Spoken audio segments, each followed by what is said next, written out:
In this video, I'm going to show you how to use MetaTrader 5 with IC markets. Now, the first thing you want to do whenever you are in your dashboard in the IC markets account, click on Accounts tab, which is the second one.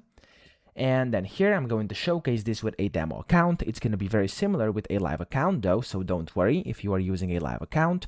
Here I'm going to click on Open New Demo Account, select MetaTrader 5, and then basically put all this in here. I'm going to do Standard, etc., and then Proceed, okay?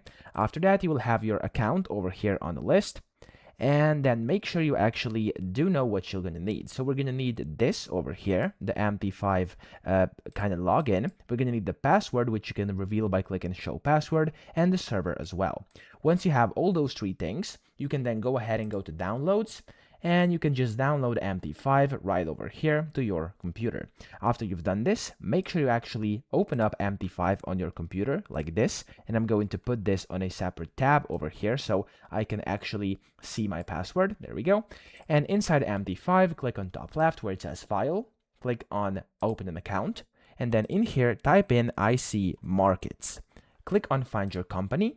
But if it doesn't pop you right onto the IC markets, don't worry, you have to go down below, and over here you're going to find the IC markets. Now, depending on what your region is, you're going to have to select the correct one. For me, it is the EU, and I'm going to click on Next.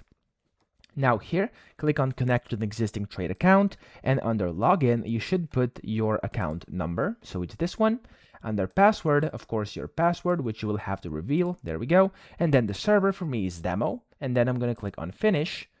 And there we go. As you can see, I've now successfully connected my IC Markets account, and I can start using it on MetaTrader 5. So that's pretty much it. I hope this video helped you out. If it did, please subscribe to the channel and help me out as well.